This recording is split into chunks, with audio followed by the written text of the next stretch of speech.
Ahí se ven las preguntas. Sí, Sí, sigue. son 4 preguntas. Claro, hay que dejar unos 5 minutos para hacer tiempo. Kelly, te recomiendo que tú proyectes las preguntas en tu PowerPoint. Dale unos 30 segundos a cada pregunta y la vas avanzando. Listo.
Ya son 8:04, ya creo que ya...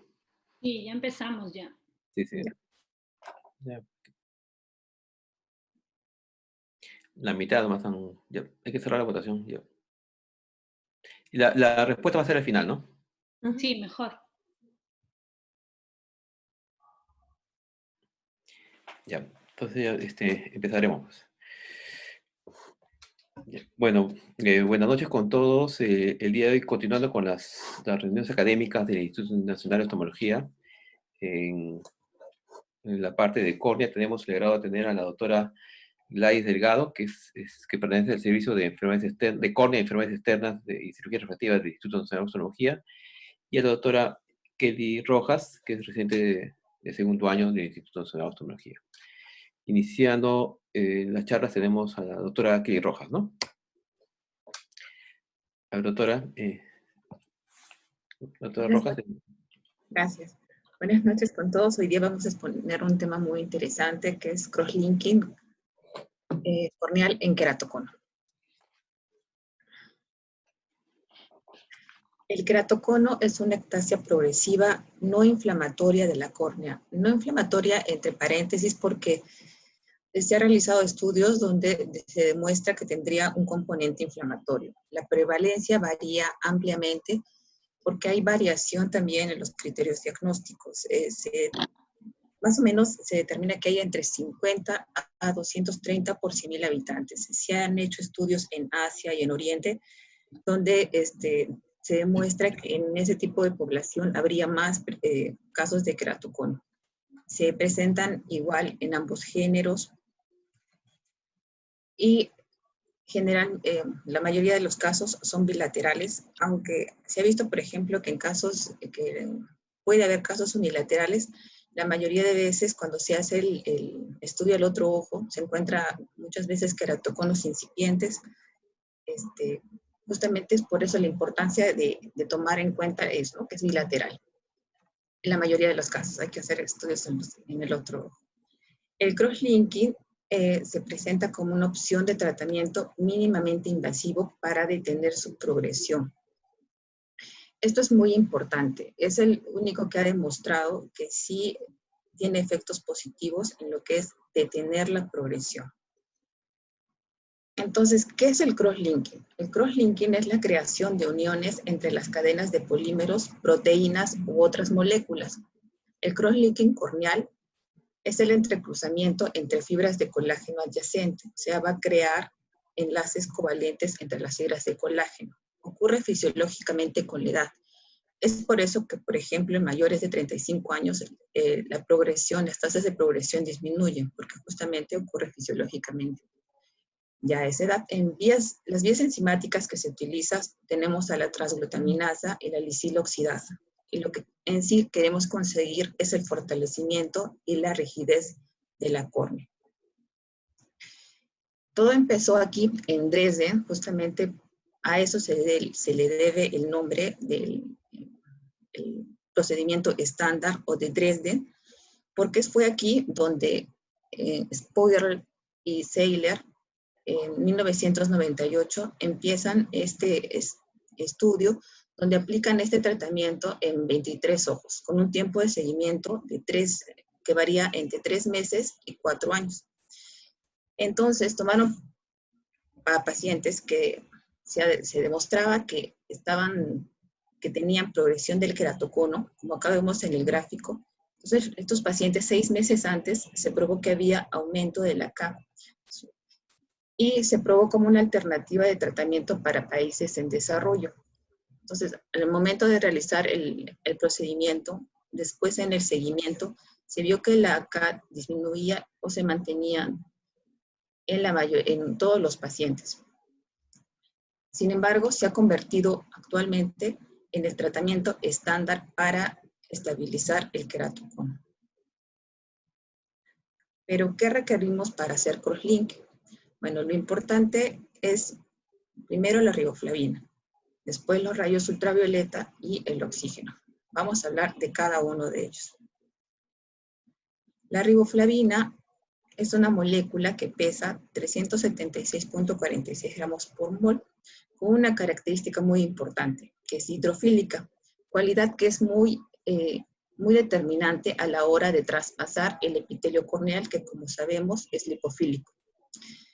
Otra característica importante es su propiedad fotosensible, la cual a través de una reacción química va a generar radicales libres que va a formar nuevos enlaces covalentes entre las fibras de colágeno, proteoglicanos y la matriz extracelular, y va a crear enlaces covalentes entre estos, los que van a conseguir mayor rigidez de la córnea.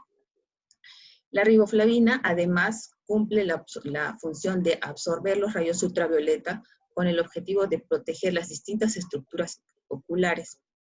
Actualmente existen muchas riboflavinas comerciales, las cuales van modificando su fórmula para los distintos tipos de crosslinking. Aquí en este gráfico podemos observar, por ejemplo, cómo varía la penetración de la riboflavina en el estroma cuando el epitelio está intacto y cómo aumenta cuando hay remoción del epitelio. Otra cosa que necesitamos son los rayos ultravioleta tipo A. La radiación ultravioleta es muy importante, ya que los efectos que producen la riboflavina son clave para entender justamente el efecto del crosslinking en la córnea. Hoy en día, los diferentes equipos comerciales que se presentan nos ofrecen una variada gama de tratamientos, ya que se puede modificar la cantidad de energía emitida para los diferentes tratamientos personalizados, pero no siempre fue así. Por ejemplo, los primeros equipos contaban con luz ultravioleta que no superaban los 5 miliwatts por centímetro cuadrado, y en los que los tratamientos debían hacerse con estimulación de rayos UV por 30 minutos. Por ejemplo, el protocolo de EDS, que necesita una energía total de 5.4 joules por centímetro cuadrado. ¿Y cómo consigue el total de esta energía? Pues aplicando 3 miliwatts por centímetro cuadrado durante 30 minutos. Basados en la ley de la reciprocidad de Bunsen-Roscoe, en la que dice que la mayor parte de la energía aplicada en un menor tiempo de tratamiento podría igualar a la energía total que nosotros necesitamos. ¿Y qué es lo que se busca con esto? Pues busca acortar y potenciar los tratamientos. Eso quiere decir que si yo disminuyo el tiempo que vamos acá, pero aumento la energía, para buscar un equivalente, una energía total a 5.4. Entonces, mientras más disminuyo el tiempo, más tengo que aumentar la energía para conseguir el total de esta energía. Entonces, en esto se basa, por ejemplo, los nuevos tratamientos, los nuevos tipos de crosslinking. Acá tenemos un estudio donde se estudia la eficacia del crosslinking se ve disminuida con aumento en la intensidad y el tiempo de tratamiento. Entonces, se investigaron en un total de 100 ojitos de porcino, recibieron riboflavina más tratamiento ultravioleta en una dosis de una energía total de 5.4 joules por centímetro cuadrado con diferentes intensidades que variaban desde 3 miliwatts por centímetro cuadrado hasta 90 miliwatts por centímetro cuadrado. Entonces se llegó a la conclusión que la ley de la reciprocidad de Bunsen-Roscoe solo era válida para intensidades de iluminación de hasta 40 a 50 miliwatts por centímetro cuadrado y tiempos de iluminación de más de 2 minutos. ¿Eso qué quiere decir? Que nosotros disminuimos el tiempo, entonces tenemos que aumentar la potencia. Entonces, solamente hasta 2 minutos nosotros conseguimos lo que estamos buscando, que es aumentar, reforzar el componente, o sea, aumentar los enlaces covalentes. Entonces, si nosotros, por más que aumentemos la energía, disminuyendo más los minutos, menos de 2 minutos, no se conseguía este efecto. También se vio que, por ejemplo, irradiaciones de más de 10 miliwatts por centímetro cuadrado y tiempos menores de 10 minutos, se lograba el fortalecimiento de la córnea, pero este era insuficiente. ¿Eso qué quiere decir? Que por más que nosotros, en tiempos de menos de 10 minutos, sí se conseguía una córnea aumentar el confort de la córnea, el fortalecimiento de la córnea, pero a comparación del procedimiento estándar era insuficiente. Se considera también como tercer elemento principal el oxígeno. Es clave, ya que con el advenimiento de los nuevos dispositivos de crosslinking ha sobrevenido lo que es el concepto de la luz pulsada o continua, el cual hace referencia a las de luz ultravioleta y su aplicación de manera constante o por intervalos de segundos, buscando de esa manera potenciar el tratamiento. Entonces, cuando aplicamos un haz de energía pulsátil, la fase oscura, es decir, cuando el haz se apaga, va a permitir la llegada de más oxígeno a nivel de la córnea, y esto genera la formación de más radicales libres en la fase clara, es decir, cuando se prende el haz de energía, y por ende, mayor efecto del tratamiento. Entonces, se vio en este estudio, donde se estudió la biomecánica, el efecto de la biomecánica corneal de crosslinking con riboflavina, es dependiente del oxígeno. Entonces, acá tenemos 3 grupos, en los cuales en el primer grupo no se realizó el crosslinking, en los 2 siguientes, en córneas con niveles normales de oxígeno que se les realizó el crosslinking, aumentó la rigidez corneal con éxito. Y al eliminar el oxígeno, la rigidez corneal disminuyó considerablemente. Entonces se llegó a la conclusión que efectos biomecánicos del crosslinking es oxígeno dependiente.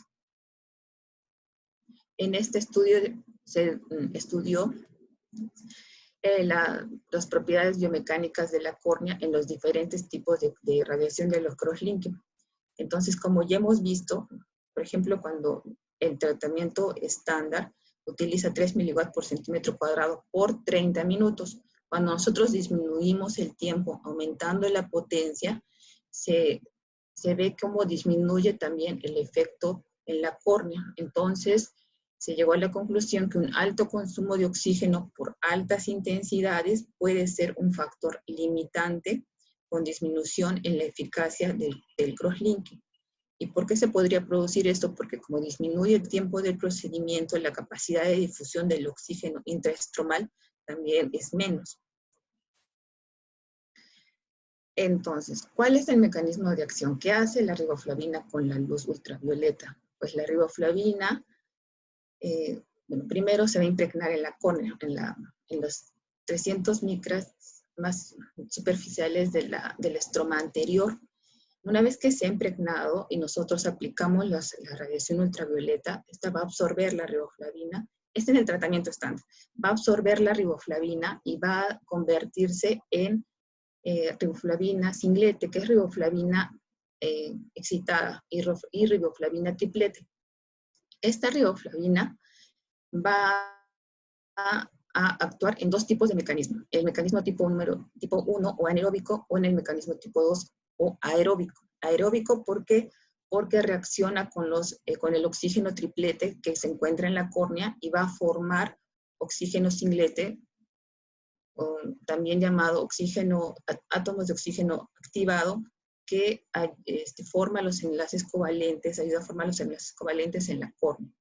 Cuando el oxígeno se ha acabado, las moléculas de riboflavina excitadas se van a convertir en radicales de riboflavina que también van a formar los enlaces covalentes. Entonces, la riboflavina va a formar, al absorber la luz ultravioleta, va a realizar la fotopolimerización, va a formar radicales libres, los cuales van a aumentar los enlaces covalentes entre las fibras de colágeno, proteoglicanos y matriz extracelular, que van a aumentar la rigidez de los 300 micros anteriores en el estroma, esto en el tratamiento estándar. También aumentan el grosor de fibras de colágeno, aumentan la resistencia al estiramiento y degradación enzimática y van a disminuir la permeabilidad y el edema. Otro concepto que tenemos que tener en cuenta es la línea de demarcación. La línea de demarcación va a representar la zona de transición entre el estroma anterior reticulado, es decir, el estroma que ha sido embebido por riboflavina y que ha absorbido los rayos ultravioleta, y el estroma corneal posterior no tratado. Entonces, es esta línea que se puede observar por aquí. Es como la línea que separa los dos tipos de estroma. Y se ha querido utilizar esta línea como para correlacionar los efectos, interpretar como un parámetro predictivo de crosslinking, ¿no? Sin embargo, por ejemplo, se hizo este estudio donde se estudió la correlación entre la línea de demarcación y los cambios de la K después de crosslinking. Y se estudió, se hizo una correlación al mes, se estudió la línea de demarcación y se comparó con los cambios de la K a los 12 meses. Entonces, se supone que si hubiera alguna correlación, mientras más sea la línea de demarcación, o sea, más profundo haya penetrado la riboflavina, y haya cambiado la parte reticular, haya aumentado la parte reticular, entonces debería verse más cambios en la K. Sin embargo, se vio que no había correlación entre la línea de demarcación y la K máxima a los 12 meses en estos 40 ojos. Así que llegaron a la conclusión de que no se puede interpretar la línea de demarcación como un parámetro predictivo de crosslinking. ¿Por qué? Porque también intervienen otros elementos, como por ejemplo la cantidad de oxígeno, ¿no? Ya. Ahora vamos a ver los diferentes tipos de crosslinking. El estándar, el primero que se estudió en Dresden es el EPIOF, también conocido como crosslinking estándar. Este tipo de crosslinking, bueno, lo que se utiliza es el protocolo de Dresden, ¿no? Que lleva su nombre justamente por el lugar donde se estudió, también llamado EPIOF, y que consiste en la retirada del epitelio en los 8 o 9 milímetros de diámetro de la córnea. Se hace la desepitelización, puede ser mecánica o química. Después se instila la solución de riboflavina al 0.1%, más dextrana al 20% cada 2 minutos durante 30 minutos. Y luego se aplica radiación ultravioleta tipo A una intensidad de 3 miliwatts por centímetro cuadrado durante 30 minutos para conseguir una energía total de 5.4 joules por centímetro cuadrado. Mientras continuamos la instilación de riboflavina cada 3 a 5 minutos. Luego se coloca el lente de contacto y el antibiótico. El otro tipo de crosslinking que se puede hacer es el crosslinking acelerado, también llamado EPIOF acelerado. Entonces, lo que aquí quieren conseguir es tratar de disminuir el tiempo de tratamiento, incrementando la intensidad de la radiación para reducir el tiempo de exposición.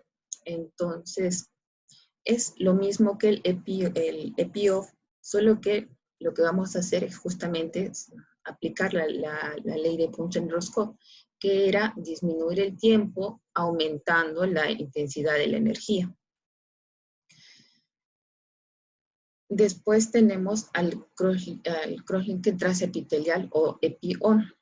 Entonces, este tipo de crosslinking lo que quiso es disminuir las complicaciones, reducir las complicaciones postoperatorias. Entonces, aquí lo que se hace es conservar el epitelio. No se desepiteliza y se aplica la riboflavina, pero nosotros necesitamos que la riboflavina penetre el estroma. Entonces, se ha estudiado diferentes estrategias que vamos a ver que ayudan a la penetración de la riboflavina al estroma anterior. Luego tenemos la combinación de técnicas, crosslinking plus. El objetivo de esta combinación, por ejemplo, combinar el crosslinking con anillos intraestromales o PRK, fue que aparte de detener la progresión de la enfermedad mediante el crosslinking, aplicaban estas técnicas para mejorar la calidad visual. Porque recuerden que el crosslinking, o sea, no va a tener mucha diferencia en lo que es la calidad visual. El crosslinking sí ha demostrado que funciona más que todo manteniendo la progresión del queratocono.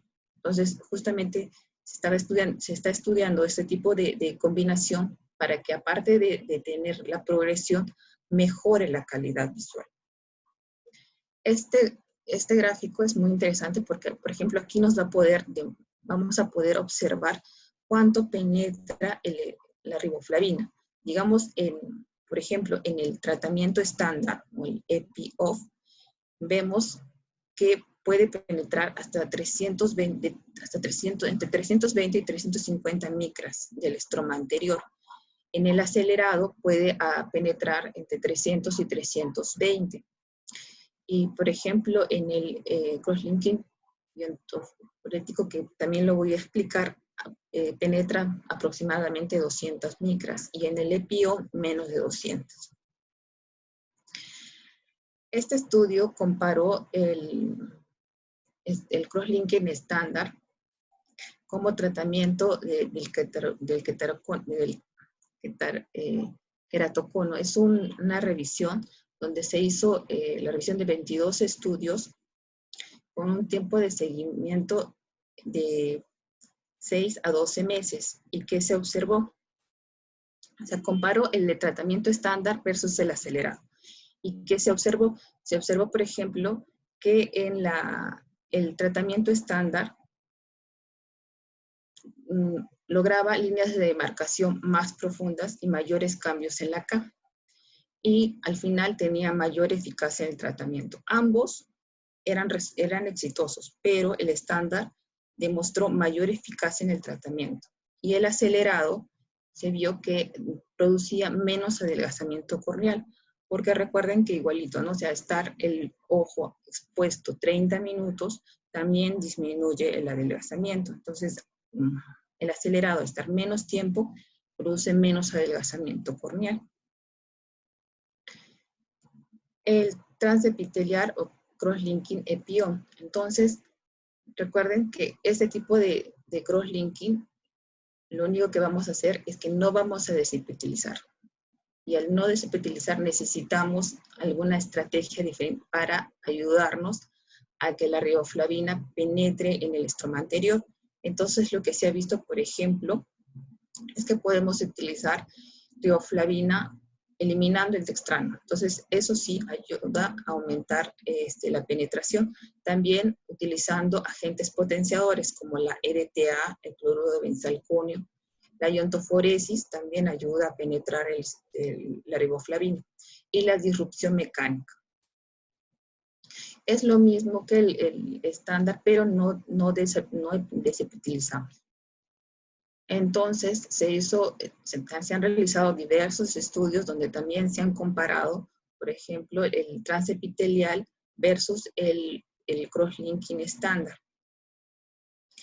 Entonces, en este estudio es un ensayo prospectivo aleatorizado con un tiempo de seguimiento de 36 meses, donde se estudió pacientes con queratocono progresivo leve a moderado, grado 1 o 2. Se estudió 122 pacientes, donde a 34 se les aplicó el crosslinking transepitelial y a 36 el estándar. ¿Y qué se observó? Aquí, por ejemplo, en el gráfico podemos ver el verdecito es el estándar. Se observó que el estándar no presentó, todos los pacientes con tratamiento estándar no presentaron progresión y presentaron una disminución de la K máxima en un promedio de 2.4. El azulito es el transepitelial. Se vio que, por ejemplo, a partir del año hubieron 20 pacientes que progresaron y aumentaron un promedio de la K máxima de 1.1. Entonces se llegó a la conclusión de que el estándar es más efectivo que el transepitelial. Por eso justamente necesitamos algo que nos ayude a aumentar la penetración de la riboflavina hacia la córnea anterior. Entonces, surge la iontoforesis corneal, que utiliza una corriente eléctrica local de baja intensidad de 1 miliamperio durante 5 minutos para ayudarnos a que la riboflavina penetre más en el estroma. luego se realiza el mismo procedimiento que el protocolo estándar. Claro, no se desepiteliza, o sea, aplicamos la iontofóresis para ayudar a la riboflavina a penetrar. O sea, como no hay desepitelización, esto va a ayudar a penetrar y después aplicamos los rayos ultravioleta durante 30 minutos y todo lo demás. Se considera un procedimiento de bajo riesgo porque justamente no hay la desepitelización, pero la evidencia que existe aún es muy limitada. Entonces, se han realizado también diversos estudios donde, por ejemplo, comparan el protocolo estándar versus el cross-linking de iontofóresis. Este estudio se realizó en 149 ojos, donde a 73 se le aplicó el cross-linking estándar y a 76 el cross-linking y iontofóresis. En pacientes con queratocono grado 1 y 2 se hizo un tiempo de seguimiento de 24 meses y lo que se estudió fue la línea de marcación y la detección de la K. Entonces se pudo observar que, por ejemplo, el tratamiento, el transepitelial, a los 6 meses de seguimiento, mostró una mejora en lo que es el rojito, es el transepitelial, una mejora en lo que es la agudeza visual. O sea, por ejemplo, en la agudeza visual no corregida en la escala de Lachman, mostró mejores resultados a los 6 meses, pero al año fue igualito que el estándar. Y en el seguimiento de la K fue al revés, el transepitelial demostró menos disminución que el estándar. Entonces, por eso se llega a la conclusión que el estándar es más efectivo que el iontofóresis. La técnica de iontofóresis corneal nos puede funcionar bien en pediátricos, aunque todavía no hay datos suficientes que lo justifiquen. ¿Esto por qué? Porque ya no necesitaríamos los 30 minutos para que la riboflavina penetre el estroma, solo 5 minutos. Y si, por ejemplo, hacemos el cross-linking acelerado, entonces serían más 10 minutos, un total de 15 minutos de todo el tratamiento. Entonces podría ser el procedimiento en los 2 ojos en el mismo acto quirúrgico. Produce menos dolor porque justamente no hay la desepitelización, sin defecto epitelial, y las tasas de complicación también son bajas. Menor riesgo de queratitis, menor riesgo de infecciones post-cross-linking y menor Haze. ¿En quiénes están indicados el cross-linking? En queratocono progresivo, cuando hay una paquimetría mayor de 400 micras, esto en el tratamiento estándar, K máxima menor de 60 dioptrías, cuando no hay opacidades corneales, sin antecedente de queratitis herpética, ausencia de ojo seco severo, ausencia de queratitis vernal severa. Más que todo, lo que nosotros tenemos que hacer primero es el tratamiento del ojo seco severo y de la queratopatía vernal, ¿no? En niños con queratocono. Y también tiene otras indicaciones, como por ejemplo la ectasia postcirugía refractiva, el PAC cross-linking, que como vimos por ejemplo en el tratamiento de las queratitis infecciosas. Pero, ¿cómo definimos el queratocono progresivo? Esta tabla, por ejemplo, muestra la diversidad de consenso de cuál es la definición de queratocono progresivo o qué parámetros toma. Por ejemplo, se ve que, digamos, en este estudio se definía con progresión una K máxima, una variación de la K máxima de más de 0.5 dioptrías en toma cada 3 meses, dos parámetros cada 3 meses. Acá, por ejemplo, lo toma como una variación de más de 1.5 dioptrías. Entonces, es muy variable. Según el consenso global de queratocono y enfermedades ectásicas que se realizó en abril 2015, se define como progresión de la ectasia a cambios consistentes arriba de los valores de normalidad o referencia del sistema utilizado en por lo menos 2 de los siguientes parámetros. elevación progresiva de la superficie anterior de la córnea, elevación progresiva de la superficie posterior de la córnea, adelgazamiento progresivo o un aumento en la tasa de cambio del espesor desde la periferia hasta el punto más delgado. Aunque la progresión de la ectasia usualmente suele acompañarse de disminución de la agudeza visual, con corrección, no es indispensable un cambio en la agudeza visual. Entonces, ¿cómo podríamos definir nosotros? Podemos definirlo como un aumento en la curvatura anterior de una K máxima de más de 1 a 1.5 dioptrías entre 3 meses y 1 año, aumento de la curvatura posterior, adelgazamiento progresivo de más de 20 micras y 2 o 3 topografías que confirmen justamente que existe esta progresión. Entonces, ¿cuáles son los resultados o cuáles son los que se ha obtenido? Por ejemplo, en este estudio se vio la estabilización este es un estudio de revisión donde se estudió la estabilización del crosslinking en queratocono.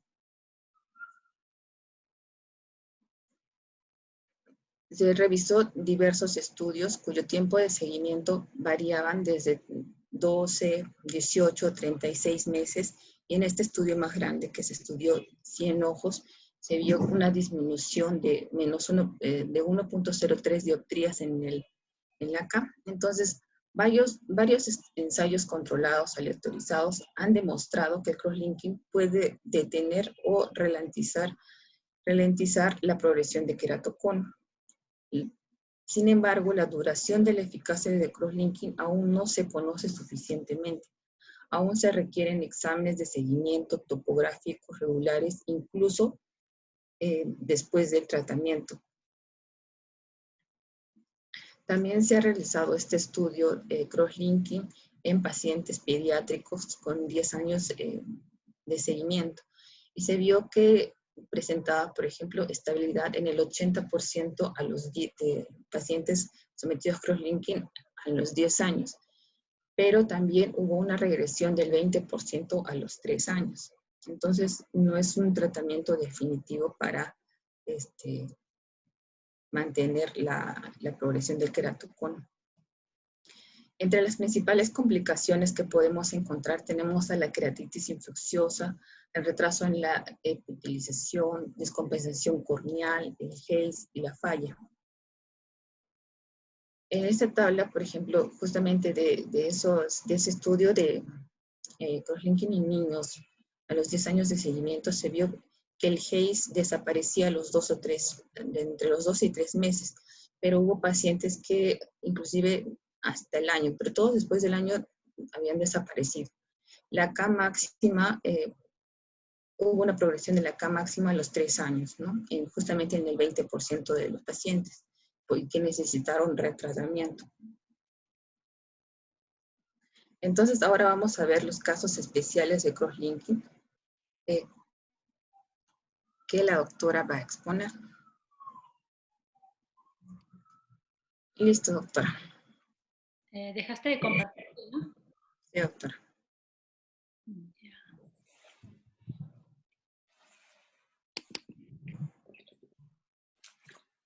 Okay. ¿Se ve ahí mi pantalla? Sí, doctora. Sí, sí está. Ok. Bueno, continuando con la presentación, voy a hablar de algunos casos especiales de crosslinking. Realmente cada punto que ven aquí en casos especiales, como crosslinking en niños, crosslinking en córneas delgadas o crosslinking plus, que son las asociaciones, podría merecer una charla de cada tema. He tratado de traerles un resumen de eso para que pues tengamos una visión de estos casos especiales. En cuanto al crosslinking en niños, ok.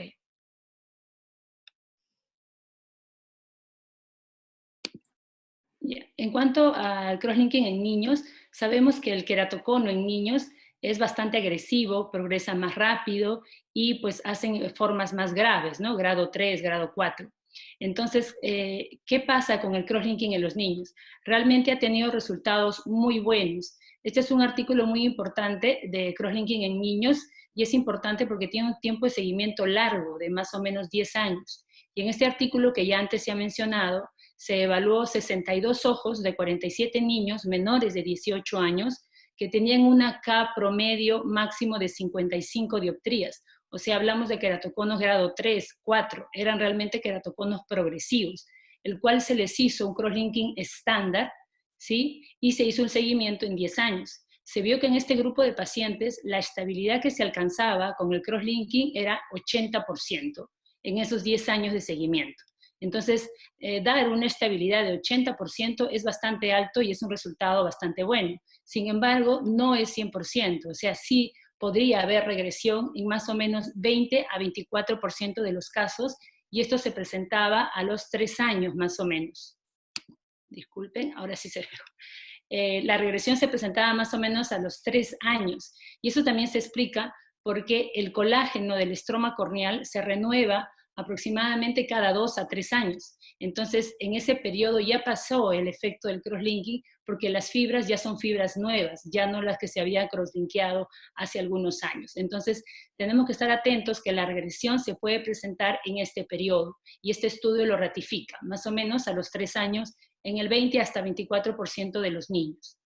Entonces debemos comunicar a los padres que el crosslinking no es un tratamiento definitivo, que puede haber regresión, que puede repetirse el crosslinking en algunos casos, sobre todo en aquellos en el que la progresión ha sido más de 3 dioptrías. Entonces, cuando estamos en un queratocono en niños, muchos autores refieren que hecho el diagnóstico se debería hacer el crosslinking de inmediato. Sin embargo, aparece este artículo que tiene un tiempo de seguimiento importante, 5 años, ¿sí? Pero en este artículo separan 2 grupos, niños tratados con crosslinking y niños no tratados con crosslinking, ¿sí? Y eran queratoconos grado 1 y 2, no eran 3, 4 como el estudio anterior. Acá hablamos de queratocono grado 1, 2, y se dividió en 2 grupos. Un grupo que se le hizo crosslinking, en el cual la mayoría era grado 2, y un grupo que no se hizo crosslinking y la mayoría era grado 1. Se hizo el seguimiento de ambos grupos en un tiempo de seguimiento de 5 años y se vio que ambos grupos no progresaban en ese periodo. Por ello, este artículo lo que dice es que realmente no sería una urgencia hacer crosslinking a un niño que recién se ha diagnosticado. Claro que si se evidencia progresión es como el adulto, no hay duda, hay que hacerlo, pero hacerlo ni bien se diagnostica, este artículo refiere que no, pues en ambos grupos no progresó. Sin embargo, hay que tener en cuenta que era grado 1 y 2, no eran grados tan avanzados como en el primero de un seguimiento de 10 años. Entonces nosotros podríamos decir que ante un niño con diagnóstico reciente de queratocono, ¿le hacemos o no le hacemos crosslinking? Diríamos que sí, le podríamos hacer crosslinking si es que además este niño tiene algún factor de riesgo asociado.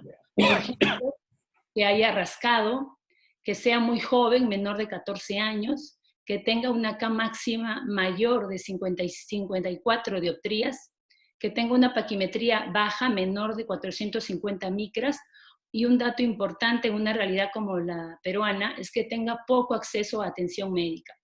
Por ejemplo, un paciente de provincia, ¿no? Que sabemos que puede ser su única oportunidad de atención.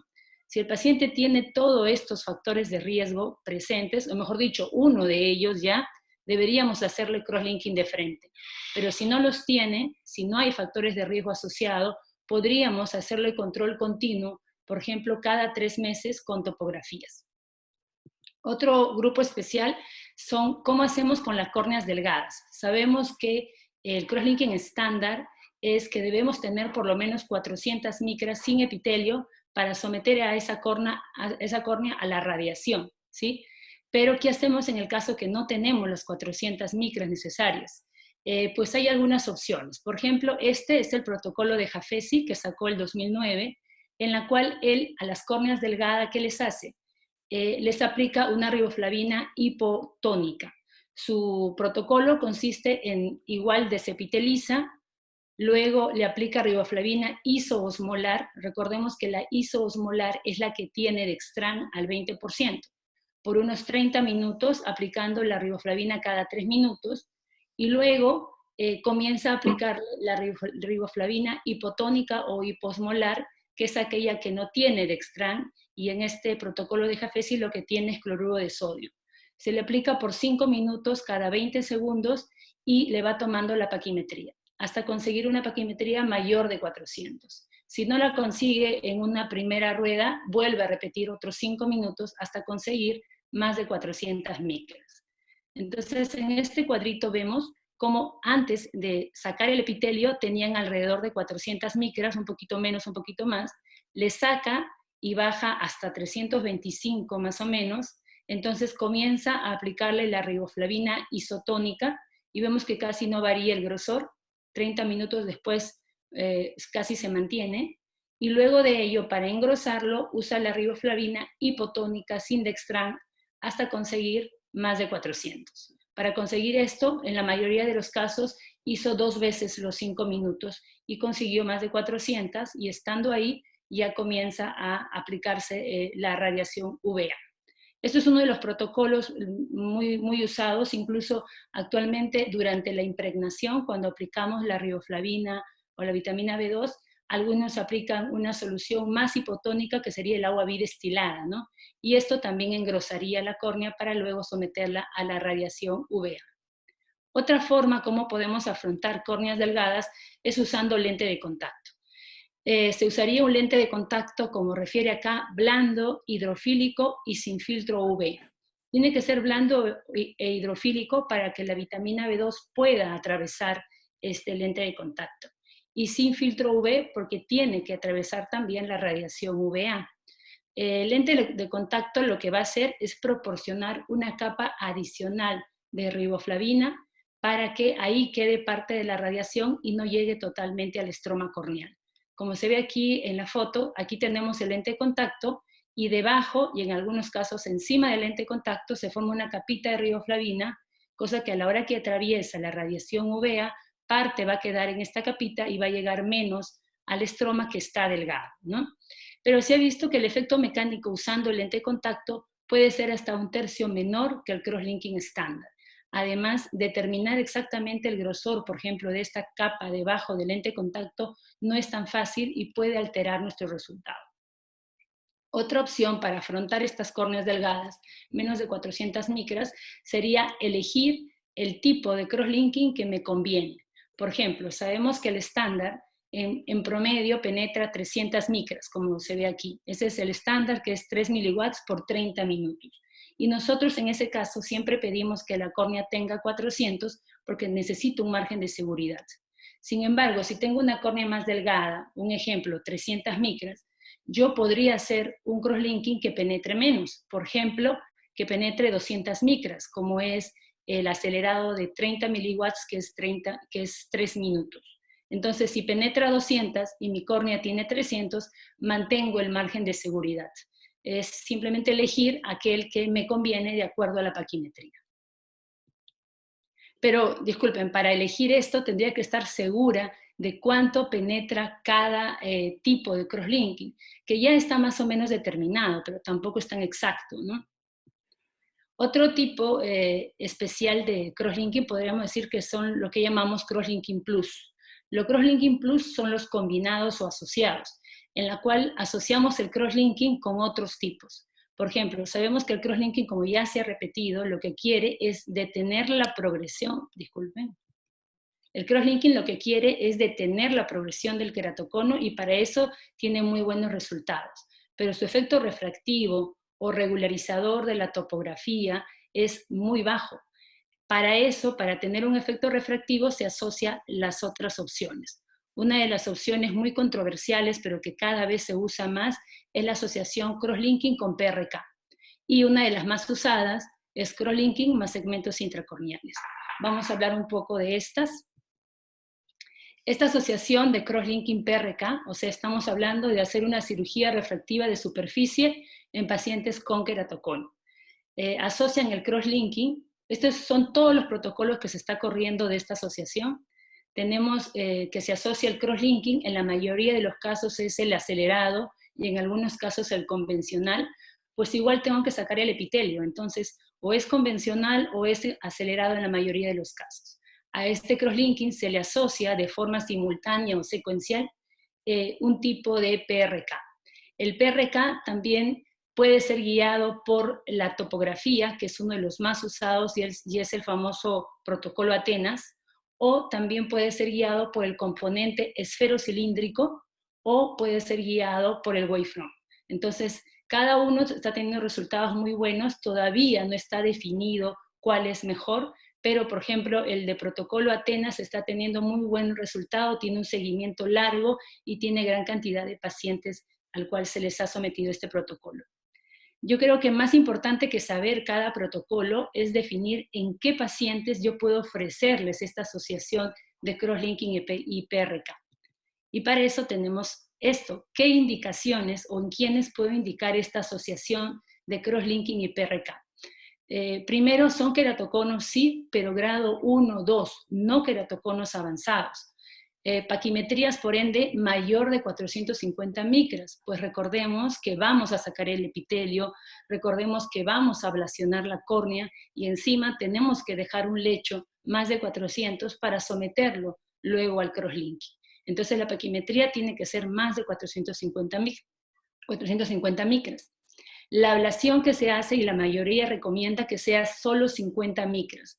Algunos protocolos ablacionaban 70, 80, pero la mayoría habla de 50 micras para ablacionar. Y otros mencionan, por ejemplo, que sea el 15% del grosor corneal total, que al final es casi lo mismo, 50 micras. Debemos dejar un lecho estromal residual de más o menos 350 a 400 micras, idealmente 400, ¿no? Pero si dejamos 350, pues tenemos que hacer formas de engrosarlo antes de someterlo a la radiación UVA. Y lo más importante tal vez es que tiene que tener expectativas realistas, o sea, explicar al paciente que queremos mejorar su calidad visual, pero tampoco vamos a llegar al 20/20. Además tiene que entender que puede haber regresión y por ende necesita un seguimiento estricto, incluso más que si lo hiciéramos solamente crosslinking, pues estamos sometiéndolo también a una ablación de superficie. En cuanto a la edad, algunos artículos o la mayoría le hacían a mayores de 18 o mayores de 21 años. Sin embargo, revisando un poco más la literatura, ya Canelopoulos con su protocolo Atenas ha hecho a un grupo de niños esta asociación de PRK y crosslinking en un tiempo de seguimiento de 4 años y ninguno ha presentado regresión. Pero si revisamos, también son queratoconos grado 1 o 2, no son queratoconos avanzados. Entonces vamos a hablar un poquito de los protocolos para no marearnos mucho. Este protocolo es uno de los más importantes, es el protocolo Atenas de Canelopoulos, en la cual hace crosslinking y también hace luego el PRK, pero el PRK es asociado o guiado por topografía. Eso es lo que hace Canelopoulos. Y este artículo es importante en la cual él quiere comparar el hacerlo secuencial o el hacerlo simultáneo, y cuál de ellos sería mejor. Si lo hace secuencial, primero hace el crosslinking y 6 meses después va al PRK. Y si lo hace simultáneo, pues primero se hace el crosslinking y luego el PRK. Él debrida el epitelio no de forma manual, sino lo debrida con el propio láser exímero, o sea, un PTK, y saca 50 micras. Luego de ello, hace el PRK en base a la topografía o guiado por topografía con una zona óptica de 5.5 milímetros. Y luego entra al crosslinking con un protocolo de Dresden. El tiempo de seguimiento de este estudio fue 36 más o menos 18 meses. Y él encuentra que el grupo simultáneo, o sea, hacerlo a la vez, daría mejores resultados en agudeza visual, en refracción y queratometrías. Lo que se dice es que al hacerlo de forma simultánea, yo primero hago el PRK y de esa forma voy a redistribuir todas las fuerzas tensionales de la córnea, para luego hacer el crosslinking en ese estroma que está quedando, que es el que se va a mantener después, y todo ese estroma que queda es que lo estoy crosslinkeando. En cambio, si lo hacen simultáneo, lo que refiere es que, mejor dicho, si lo hace secuencial, lo que refiere es que primero le estoy haciendo el crosslinking y luego a los meses le hago el PRK. Entonces, al hacerle el PRK a los 6 meses, estoy retirando tejido que ya estaba crosslinkeado y ahí podría debilitar esa córnea, ¿no? Por ello, reconsidera que el simultáneo es el que puede tener mejores resultados. Los que están en contra del simultáneo refieren que es mucha agresión para el ojo hacer PRK y crosslinking a la vez y que podría haber problemas en la repitelización. Este es otro protocolo, el de Tel Aviv. El de Tel Aviv también hace crosslinking y PRK, pero el PRK es en base al componente esfero-cilíndrico. O sea, a la hora que ablaciona, no es por la topografía, sino en base al componente de la esfera y el cilindro que tuviera el paciente. Entonces, en este caso también lo hace simultáneo. Primero hacen el PRK, ablacionan el epitelio para sacarlo, 50 micras, o sea, un PTK, hacen una zona óptica de 6.5 de corrección y lo que van a tratar es el 50% del cilindro manifiesto en el mismo eje y luego completan lo que puedan alcanzar de esfera, pero solo se tiene que ablacionar 50 micras, ¿sí? Luego de ello, simultáneamente hacen el crosslinking con riboflavina isotónica, o sea, con Dextran, y si es que queda menos de 400, le aplican la hipotónica sin Dextran. Disculpen, la primera es la isotónica con Dextran, y si sale más delgado ya le tienen que aplicar la hipotónica sin Dextran para finalmente someterlo a la radiación UVA. En este protocolo de Tel Aviv también obtuvieron muy buenos resultados. Agudeza visual mejoró de 20/160 sin corrección hasta 20/30 en la mayoría de los casos y tiene un tiempo de seguimiento de más o menos 2 años, 2.2 años teniendo muy buenos resultados. Y por último tenemos este protocolo que hace primero el PRK, pero en este caso guiado por Wavefront. Primero el PRK guiado por Wavefront y además el crosslinking, ¿no? Y tuvieron muy buenos resultados también en cuanto a agudeza visual, pero el tiempo de seguimiento de este estudio es solamente de 1 año y es en base al Wavefront. Entonces, esos son los diferentes tipos que hay de asociación de crosslinking y el PRK.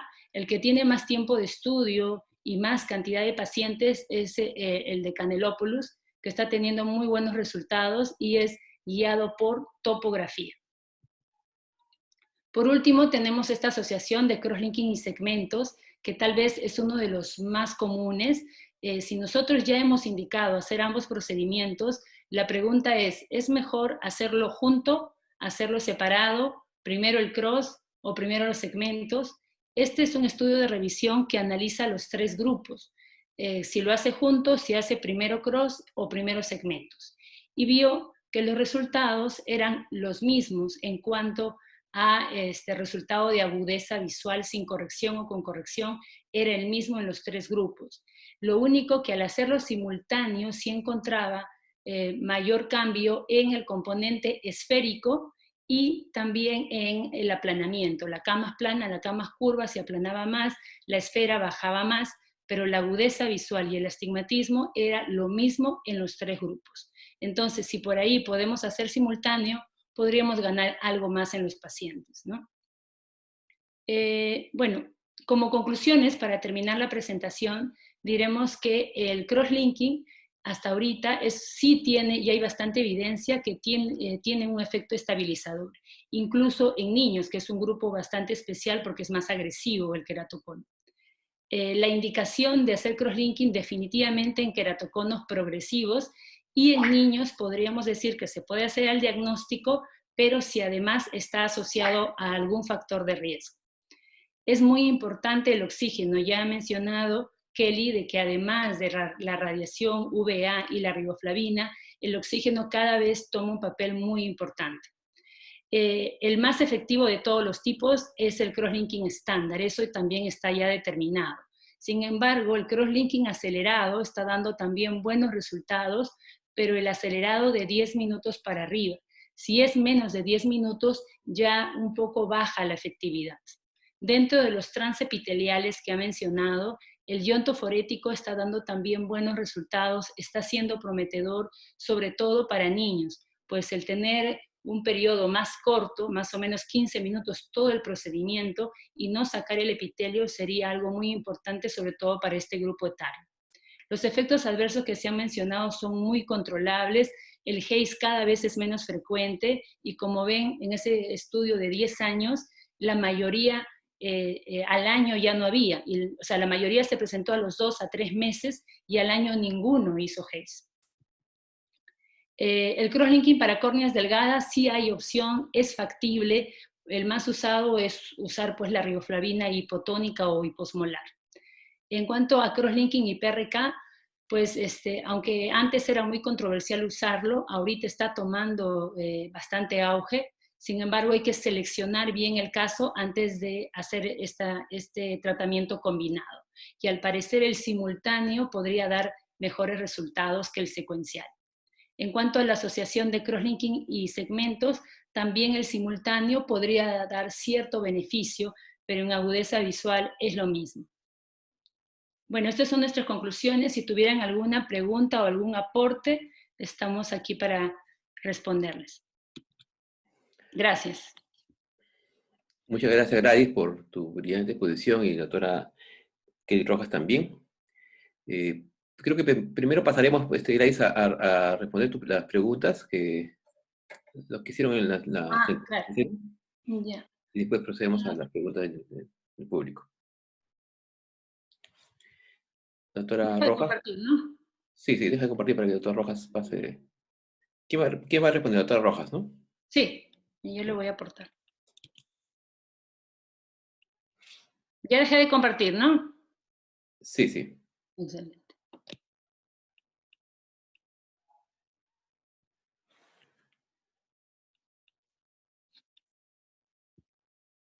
Kelly. Listo. En la primera pregunta, vimos que en el tratamiento de crosslinking estándar marca la opción incorrecta. No tengo los porcentajes. Bueno, pero como hemos visto, el crosslinking estándar también se denomina protocolo de Dresden, en alusión donde la ciudad donde fue estudiada. Aumenta la rigidez en las 300 micras anteriores del estroma aproximadamente. Necesita una energía total de 5.4 joules por centímetro cuadrado. Se aplica radiación ultravioleta tipo A, una intensidad de 3 miliwatts por centímetro cuadrado, pero durante 30 minutos. Entonces, la respuesta incorrecta sería la D. Y sí se retira epitelio corneal, ¿no? Un diámetro de 8 a 9 milímetros. La pregunta número 2. El objetivo principal del crosslinking, como hemos querido resaltar, es la estabilidad del keratocono. Entonces, el crosslinking casi no va a producirnos cambios refractivos. Lo principal es la estabilidad del keratocono. Esa es la respuesta correcta. Los elementos necesarios para realizar el crosslinking son riboflavina, radiación ultravioleta tipo A y oxígeno. O sea, la respuesta es la E. En la cuarta pregunta, ¿cuál de las siguientes afirmaciones es falsa con respecto a crosslinking? Vamos a ver una por una. El tratamiento estándar también es denominado epi-off, sí. Epi-off porque fuera el epitelio, o sea, desepiteliza. El crosslinking transepitelial necesita una energía de 8.4 joules por centímetro cuadrado. No, es de 5.4 y tiene una duración de 30 minutos. O sea, el crosslinking transepitelial se quita el epitelio y lo mismo que el estándar, ¿no? Solo que no quita el epitelio. El crosslinking, esa es la falsa. El crosslinking acelerado tiene una duración menor a 30 minutos. Sí, acelerados porque justamente disminuimos el tiempo aumentando la energía. ¿El oxígeno se considera como un elemento importante en el procedimiento? Sí, se ha visto y también se ha demostrado en estudios la importancia que tiene el oxígeno en el procedimiento para poder formar los enlaces covalentes entre las fibras de colágeno. Entre las principales complicaciones que se puede presentar está la queratitis infecciosa. Sí, claro que el porcentaje no es muy es bajo. Retraso en la desepitelización, descompensación corneal y el Haze. Entonces, la respuesta sería la B, es la falsa. Listo, doctora. Ya, doctora. Muchas gracias. A ver, pues procederemos a responder algunas preguntas de los participantes. La doctora Janet Sotomayor pregunta por qué hay más beneficio en el crosslinking y segmentos simultáneos en su experiencia. Mm. Gladys. Ujú.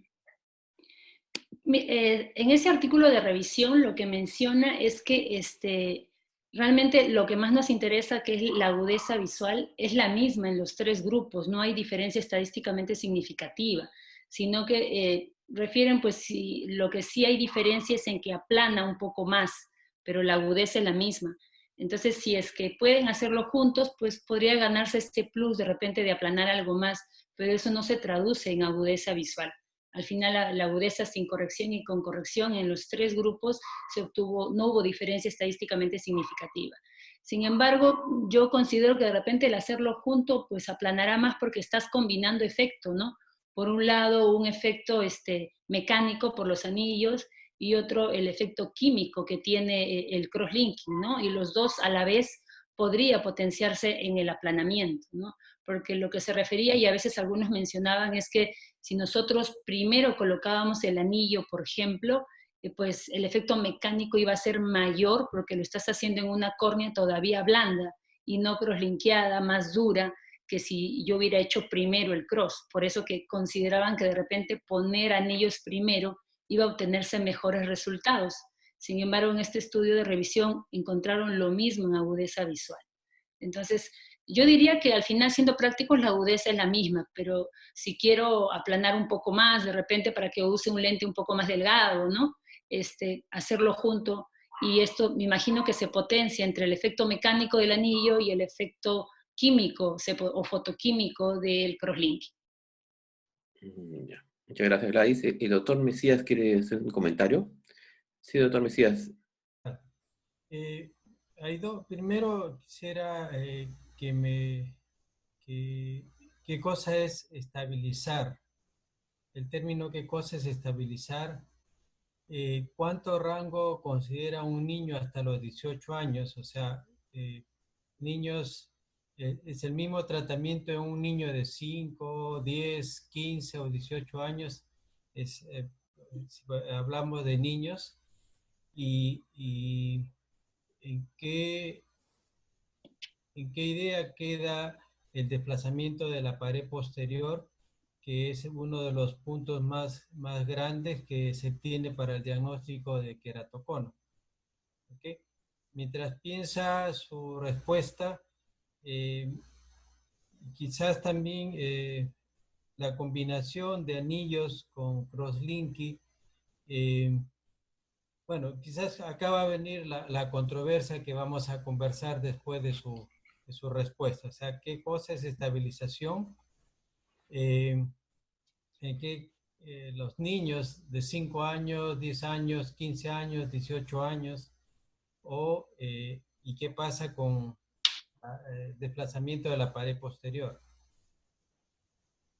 Bueno, son varias preguntas, pero primero en cuanto a lo que es estabilidad, justo esa es una buena pregunta, y mencionó también Kelly que no están bien establecidos los criterios de estabilidad y por ende de progresión, ¿no? Porque hablamos de lo mismo mirándolo de diferente lugar, nada más. No está bien establecido, tanto que el último consenso te habla en términos generales, no te dice valores. Y cuando revisas los estudios, cada uno toma su valor de progresión como quiere, o sea, no está algo bien definido. Por ello que Kelly mencionó que si queremos llegar a un consenso más o menos juntando todo, y es una de las cosas por el cual se está pensando pues hacer la próxima reunión del consenso de queratocono, pero podríamos decir que en general juntando eso y un poco la experiencia, hablamos de estabilidad, o mejor dicho, hablamos de progresión cuando aumenta la K, la mayoría considera la K más curva, más de 1.5 dioptrías en un periodo que va entre 3 meses hasta un año. Podemos hablar en un niño, no vamos a esperar un año, no lo controlamos al año, en el niño es a los 3 meses nada más. Si en un niño en 3 meses progresa más de 1 o 1.5 dioptrías, ya tenemos que hacer algo. En cambio, un adulto podríamos esperar 6 meses, un año. Le digo lo que hay en la literatura porque no está bien definido y un poco por la experiencia que uno tiene del tratamiento, ¿no? Eso es lo que más. Ahora, los otros criterios también es disminución de la paquimetría, aumento de la elevación posterior, como usted menciona. En cuanto a la elevación, estos otros dos criterios de paquimetría y elevación, la mayoría lo considera en base a la K más curva, y los otros dos asociarlos. Si tengo dudas con la K y veo que los otros dos ya se alteraron, juntar, ¿no? Y decidir si doy o no tratamiento. Y lo otro es que no es con una sola topografía, por lo menos 2, 3, incluso se ha visto que en pacientes normales la variabilidad de hacer la topografía sabemos que no es tan alta, pero en pacientes con queratocono, o pacientes incluso con queratocono que se ha puesto anillos, o con queratocono, anillos y crosslinking, hacerle la topo no es fácil, y uno mismo le hace el mismo día y varía incluso al hacerlo uno mismo y el mismo día el mismo paciente. Entonces la variabilidad de toma en pacientes con queratocono también es alto y es otro problema para definir progresión. Entonces, por lo menos debemos tener 2 o 3 topografías que me digan que sí, que esos parámetros están cambiando y me pueda decidir, definir que ese paciente está progresando. Es un tema muy controversial, es lo que se discute mucho en cada foro y hasta ahorita no está bien definido, ¿no? Ahora, lo que usted me decía en cuanto es diferente tratar a un niño de pues, 8, 10, 12, sí, definitivamente que es diferente. La mayoría de estudios hablan niños menores de 18, pero como pronóstico, hablamos mal pronóstico en un niño ya cuando es menor de 14. Como entre 14 y 18, todavía, por más que es niño, el pronóstico no es tan malo. Pero menor de 14 se considera mal pronóstico y es por eso que está dentro de nuestros factores de riesgo cuando decidimos tratamiento de crosslinking en niños. Y en niños, otro factor importante es ver la K. Si la K es menor de 52, por ejemplo, sabes que en la mayoría de los casos va a responder. Si es 52 a 55 ya hay cierto riesgo, y más de 55 ya es mal pronóstico. Por eso que también es uno de los factores de riesgo para hacer crosslinking rápido o al diagnóstico en un niño cuando la K es mayor de 55. Eso es lo que más o menos le podría decir. No me acuerdo si me falta responder alguna pregunta. No. No, ya están completas. Bueno, Doctor, ¿sí, doctor, algo sí, más? sí, quizás por eso hay las palabras exactas, ¿no? El crosslinking, si bien es cierto, es una técnica que ha llegado para quedarse, pero sus patrones ahorita están, pienso, mal orientados o eh, o se han exagerado su uso en lo que es el queratocono. Yo pienso que va a ir bien, como hay algunos trabajos en queratoconos de grado 1 y ya rasgando un poco queratoconos grado 2, pero grado 3, grado 4 ya pienso que entra en gran duda el usar el crosslinking como una cosa inicial. Lo otro son los valores queratométricos, ¿no? Sí, Respecto a lo que usted decía, que ya grado 3, 4 puede que no funcione. Mire, el estudio de niños de 10 años de seguimiento, un grupo grande, no me acuerdo ahorita la cantidad, pero si no me equivoco es 100 y tanto, eran grado 3, 4. Y sí, se obtuvo 80% de progresión. Entonces estamos hablando de un grupo de riesgo, porque eran niños, y encima de grado avanzado, 3, 4, y sí se detuvo la progresión. Claro que no hay un efecto refractivo, ¿no? Pero en estabilidad no está mal. Yo creo que el crosslinking, para hablar de estabilidad, sí, estamos hablando de 80% en niños con ese grado de queratocono, y en adultos, los estudios, la mayoría máximo son 3 años, pero también me habla de estabilidad. Entonces yo creo que para estabilidad el crosslinking no está mal, sea grado 3 o 4, mientras esté transparente la córnea y me permita hacerlo, yo sí lo haría, porque también los efectos secundarios son bastante controlables y además después, ¿qué más le vas a ofrecer? Anillo, el resto podría mejorar refractivamente, pero la progresión, no está comprobado que un anillo me detenga la progresión. Eso es en cuanto a lo que usted comentaba. claro. Por eso, disculpe, doctor Ruiz, si es que entra un No, poco siga demasiado, doctor. el diálogo. que hay varias cosas, ¿no? Hay varias cosas. Si tenemos un queratocono con una K de 52, la agudeza visual ya es mala, ya es mala.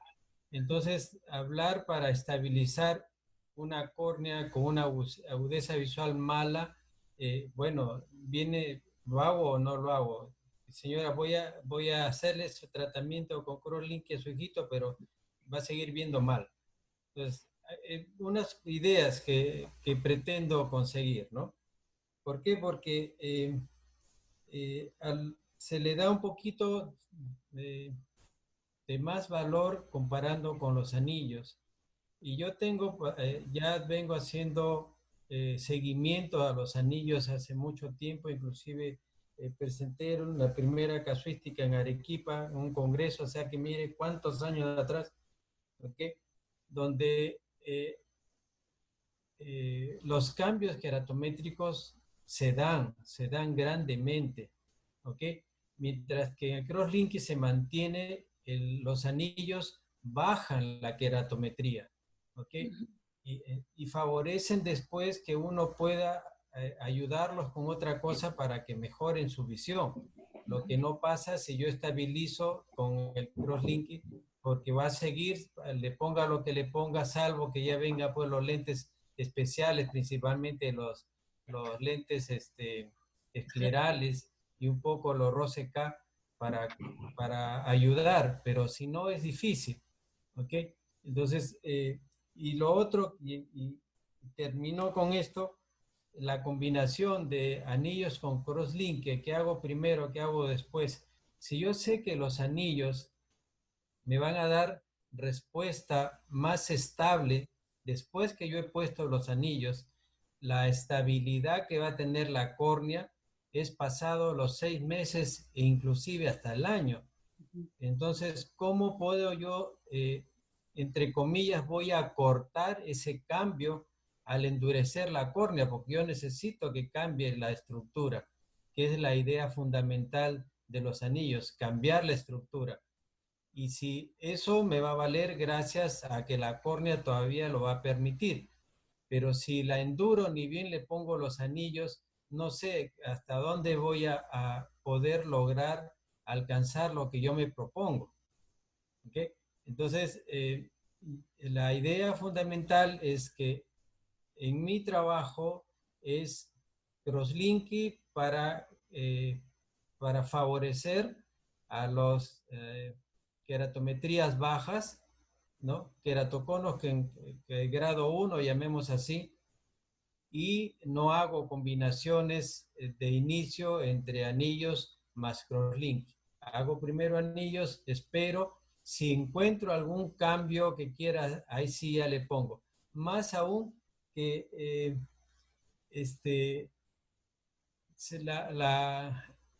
los cambios que tiene la estructura de la córnea con la presencia de los anillos, a veces debilitan la superficie y a veces se encuentran hasta úlceras como consecuencia de esa exposición. Entonces, eso son las dudas que yo tengo todavía, por eso que las preguntas, discúlpame si me he puesto muy preguntón y gracias por la respuesta, ¿no? No, lo que usted dice tiene mucha razón. Yo también, y más en el hospital, lo que disponemos a la mano es anillos. Entonces, era lo primero que hacíamos anillos, y ya si evidenciamos en el tiempo de que hay progresión, pues le hacíamos crosslinking, pues hasta hace poco no lo teníamos. Entonces, a todos era primero anillos porque es lo que disponemos, doctor. Y sí nos ha ido bien. Pero ese artículo de revisión es un metaanálisis, doctor, que compara los 3 grupos y es una evidencia buena. Yo no lo hago simultáneo también porque no tengo los 2 a la mano para hacerlo, ¿sí? Pero esa evidencia nos dice que simultáneo, que los 3 serían iguales y que simultáneo podría ser algo mejor. Eso es lo que dice la revisión. Sin embargo, yo también hago primero anillos porque es lo que tenemos a la mano y luego hago crosslinking, pero trato de no demorar mucho si es que es un niño. Si es que es porque, si es un adulto, sí yo podría demorarme, esperar los 6 meses, el año, pero en un niño, por lo general, si tiene factores de riesgo, trato de no demorar con el crosslinking, o por último el crosslinking es mi prioridad, antes que los anillos, por lo menos en un niño.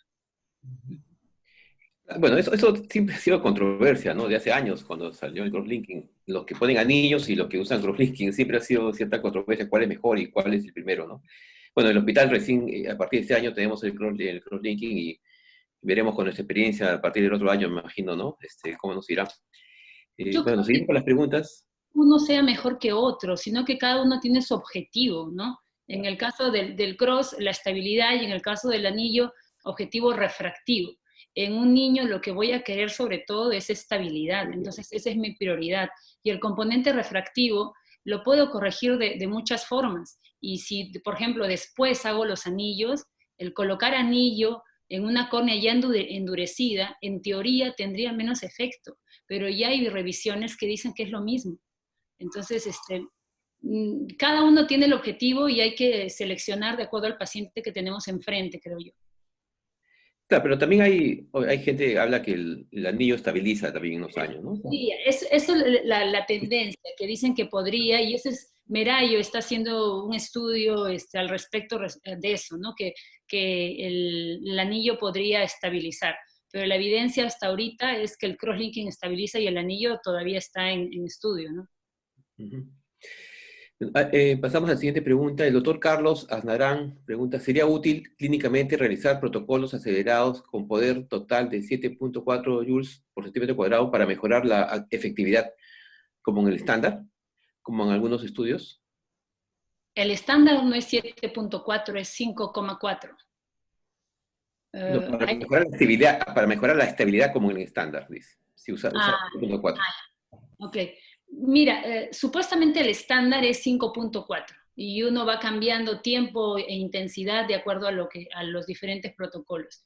El subir a 7.4 nos arriesga a que podría llegar más allá, o sea, estás cambiando la energía total y esta energía, si uno dice 5.4 es porque se ha comprobado que con esa energía no va más allá y no daña el endotelio y otras estructuras.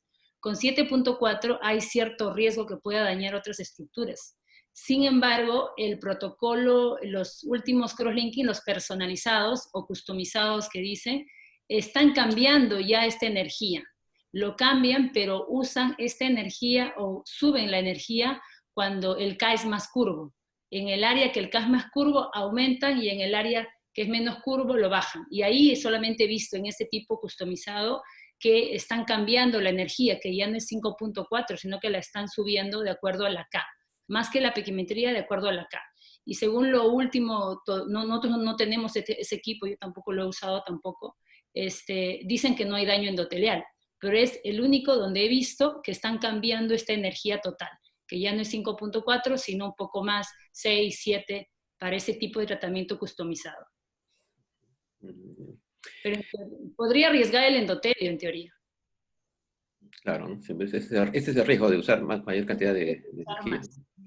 El doctor Pero Lengua está preguntando, bueno, felicita a todos por su excelente exposición y pregunta, ¿alguna experiencia en el crosslinking en infecciones corneales y en el caso de queratopatía bulosa? O sea, infecciones corneales y queratopatía bulosa, ¿no? Si hay alguna experiencia. Bueno, yo, el tema ahorita era más que todo dirigido a queratocono, ¿no? Sin embargo, como mencionó Kelly, también sí se usa en úlceras el PAC, crosslinking, y también algunos están usando en bulosa, y el mecanismo también lo explicó ella. En cuanto a en bulosa, yo no lo he usado, pero en úlceras infecciosas sí. En micóticas tengo 3 casitos, el cual sí me ha ido bien, pero vuelvo a repetir, eran úlceras micóticas que no eran tan profundas, eran por lo menos la mitad anterior de la córnea, y ya habían tenido una primera respuesta al antimicótico, pero como que no respondía más, o sea, se quedó. El defecto epitelial no cerraba, incluso los síntomas habían bajado y todo, era un poco extenso, más no profundo, y había una primera respuesta y se quedó ahí. Entonces, en esa situación sí hubo respuesta a este tratamiento con crosslinking, y usé el acelerado, el de 10 minutos. Esa es mi experiencia. ¿Has leído algo sobre el crosslinking en lámpara de tintura? Eso es lo que he escuchado y sí, pues mencionan de hacerlo en la lámpara de hendidura.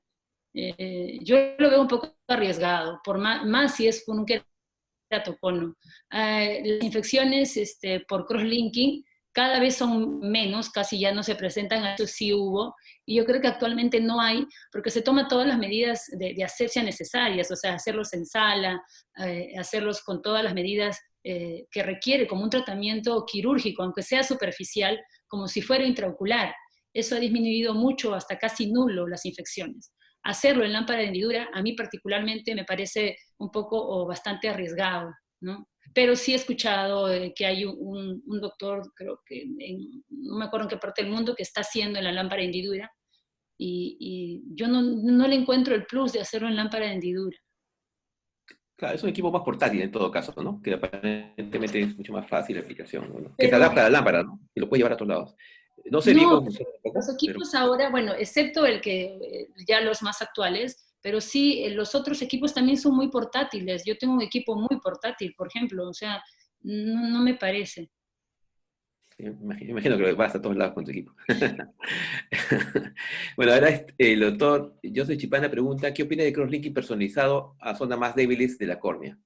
Bueno, eso ya creo que ya he respondido, ¿no? Eso es lo que mencionamos, sí, Sí. respecto, dice que está trayendo muy buen resultado. Justo pregunté a Vedro si aquí en Perú teníamos o alguna clínica o centro tenía el customizado y no lo tiene todavía. Vedro es el que lo está haciendo, pero aquí en el Perú no hay todavía. Sin embargo, está teniendo muy buenos resultados, sobre todo en agudeza visual, pues, ¿no? Está mejorando bastante, casi como hacer un tratamiento combinado con PRK y crosslinking, porque se está mejorando la superficie corneal, pues se redistribuye, ¿no? Y lo malo es que supuestamente en la zona más curva es que está poniendo más energía total. Entonces el riesgo es eso, si daña o no el endotelio. Y los últimos, según lo último que sale, dice que no hay daño en el endotelio todavía. Pues, ¿hay lentes de contacto acá en el Perú sin filtro UV? ¿Venden? Parece que el Duoptics, en ese artículo que hablaba de uno que me parece que sí hay en el Perú, pero tendría que confirmarlo, porque Todos tienen, ¿no? Todos tienen, en realidad, ¿no? todos tienen, pero el concepto de usar tendría que ser sin Claro. UV, para que pueda atravesar, ¿no? Claro, por eso te preguntaba si es que había, ¿no? Nunca. No he verificado el dato, me parece que sí hay, porque en los 3 lentes de contacto que usaron en ese artículo, uno me parece que lo he visto acá. Tendríamos que confirmar. La doctora Alejandra Quispe pregunta, ¿por qué utilizar solo PTK para eliminar? ¿Por qué utilizar solo PTK para eliminar el epitelio? ¿Daría buenos resultados en la agudeza visual?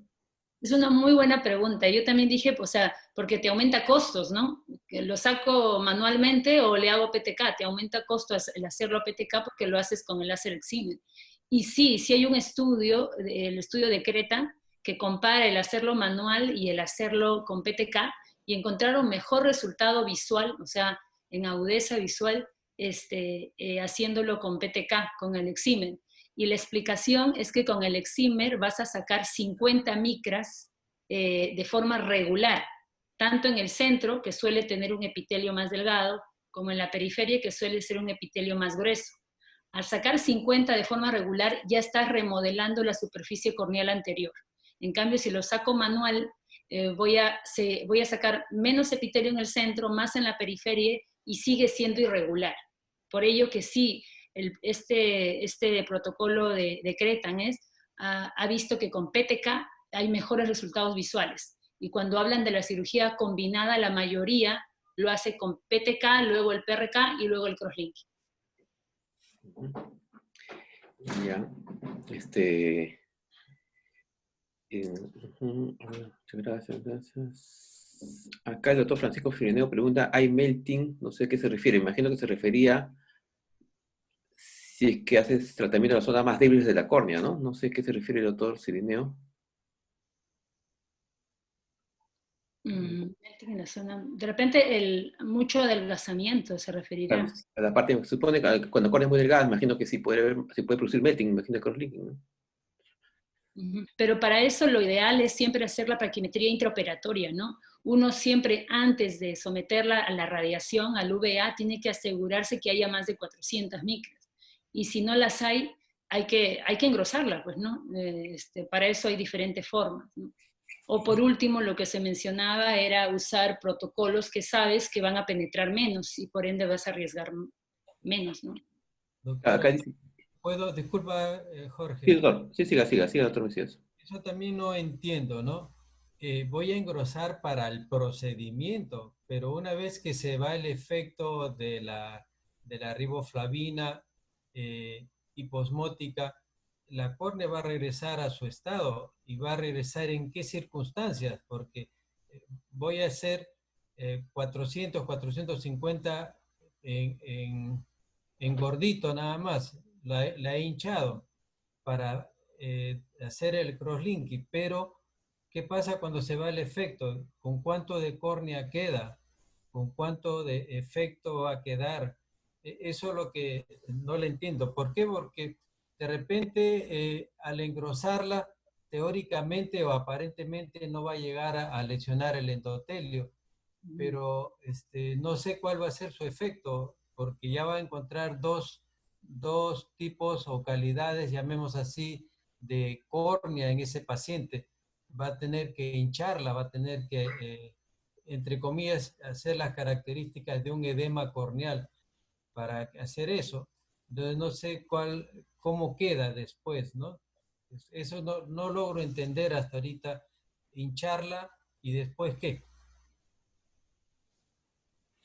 Sí, pues el objetivo de hincharla en el momento de la radiación, porque después va a volver a su estado original en teoría, ¿no? Pero hincharla en el momento de la radiación es para proteger que no se lesione el endotelio, básicamente para eso. Pero como usted dice, después va a volver a su estado original. ¿Y cuánto se crosslinkió realmente? O sea, ahí hay muchas cosas que no están bien definidas en el crosslinking y esta es una de ellas. Si se hincha es para proteger el endotelio durante la radiación. Después que ya pasó todo eso y vuelve, no hay radiación, tampoco hay córnea de 400 ya, ¿qué sucede? ¿No? Pero en el Jafesi, no me acuerdo el autor que hizo este protocolo para córneas delgadas, sí ha tenido muy buenos resultados en el tiempo y tiene un seguimiento largo, bueno, no tan largo, más o menos 3 años, haciendo eso y sí le ha ido bien. Y hay muchos grupos que han hecho para córneas delgadas y en teoría les ha ido bien, pero es controversial, sobre todo después, ¿no? ¿Cómo van a quedar las fibras? ¿Cuánto se va realmente a crosslinkear después que pase el UVA y se deshinche la córnea, ¿no? El doctor Chipana pregunta, en su revisión encontró referencias respecto a la utilidad de crosslinking para la neovascularización corneal previo al QPP. Neovascular. La verdad, nos hemos dirigido a hacer crosslinking en queratocono, básicamente. En cuanto a neovascularización, yo he escuchado, sí, pero no tengo más referencia ahorita. ¿La doctora Rojas ha leído algo sobre eso? No, por si acaso. En eso no más. Ya. De repente yo se podría aportarnos algo al respecto. Doctor Chipana, si sabe algo más sobre eso. Vamos a ver el micrófono.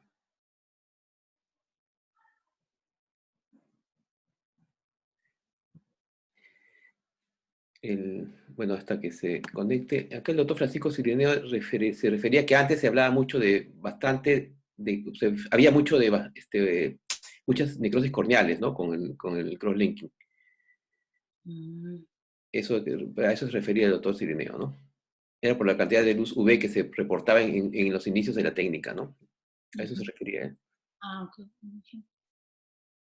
Pero últimamente como complicaciones no hablan de melting, no hay melting, sobre todo si somos rigurosos en los parámetros de seguridad, que es el poder, que es la paquimetría, ya los efectos secundarios son muy escasos. Hayes quizás sí.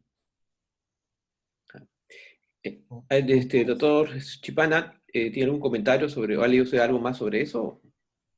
¿Cómo está, doctor? Buenas noches. No, justamente eso, yo también igualito que la doctora, había, en algún momento lo presentaron cuando estuve en algún foro de lo que dice rechazo corneal, o sea, cuando hablaban sobre la neovascularización, la infangiogénesis, como causa de rechazo corneal, como causa, bueno, del rechazo del injerto corneal, mencionaban que uno de los posibles tratamientos previos era el crosslinking, no, o sea, el crosslinking a la córnea antes del trasplante.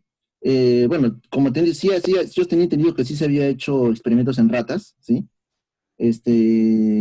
Aplicando el crosslinking previo, no sé si justamente una revisión más actualizada, justamente sería mi pregunta, si ya en persona se había trasladado eso a experimentos, bueno, a tratamiento en personas, ¿no? No, es uso clínico para eso. A eso justamente se iba, ¿no? Yo personalmente, como le digo, sí había tenido oportunidad de leer también incluso en ratas, pero en personas, uso clínico todavía yo no tenía conocimiento. Ya, gracias, Joseph. La doctora Carmen Pérez quiere hacer un comentario. Sí, Carmen. Hola, doctor. Buenas noches. ¿Se escucha? Sí, doctora. Bueno, no es directo una respuesta a lo que preguntó el doctor Chipana, pero sí, digamos, quería aportar algo relacionado. Es que leí un artículo donde mencionan que el cross-linking, quizás aparte de la utilidad estructural, ¿no?, de estabilidad que le estamos reconociendo y que ya se ha establecido en los diferentes artículos, quizás in vitro se está demostrando que también podría tener una función a nivel de lo que es la modulación o la síntesis de la matriz extracelular. Supuestamente cuando cultivan y comparan fibroblastos de córneas con queratocono, con fibroblastos de córneas, entre comillas, sanas, se nota la diferencia que a las que se les somete a crosslinking hay una disminución en la regulación del factor de crecimiento transformante beta, hay una mayor síntesis de proteoglicanos como lumican y decorin, y hay una disminución en la producción de lactato. Y esto, porque esto favorecería, ya que en teoría, ¿no?, supuestamente en la fisiopatogenia del queratocono hay un trasfondo de un estrés oxidativo, ¿no? Entonces, solo para aportar esto, que el crosslinking quizás tenga algo más o algún rol más importante que solo darle la estabilidad estructural, entre comillas, ¿no? Muchas gracias, Carmen, por tu aporte. A ver, bueno, creo que ya no hay más preguntas. No sé si alguien tiene alguna pregunta más.